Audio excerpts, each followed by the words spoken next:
बीड जिल्ह्यातील मसाजोगचे सरपंच संतोष देशमुख यांच्या हत्या प्रकरणात उज्ज्वल निकमांची विशेष सरकारी वकील म्हणून नियुक्ती करण्यात आली आहे, तर बाळासाहेब कोल्हेंची सहाय्यक विशेष सरकारी वकील म्हणून नियुक्ती झाली आहे। या निर्णयामुळे मसाजोगचे ग्रामस्थ, देशमुख कुटुंबीय आणि भाजप आमदार सुरेश धसांची अनेक दिवसांपासूनची मागणी ही मान्य झाली आहे। विविध मागण्यांसाठी मसाजोग येथे देशमुख कुटुंबीय आणि ग्रामस्थांचं सुरू असलेलं अन्नत्याग आंदोलन तात्पुरतं 8 मार्चपर्यंत स्थगित करण्यात आले।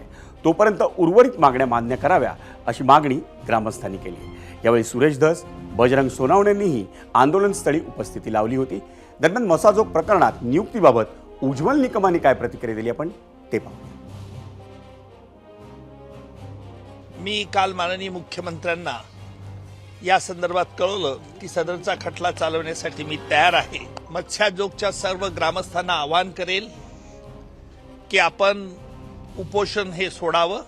मी अभिमानाने सांगेल, राजकारणात जरी असलो तरी माझ्या कर्तव्यात आणि ड्युटीमध्ये कुठेही कोणी आडवं येऊ शकत नाही।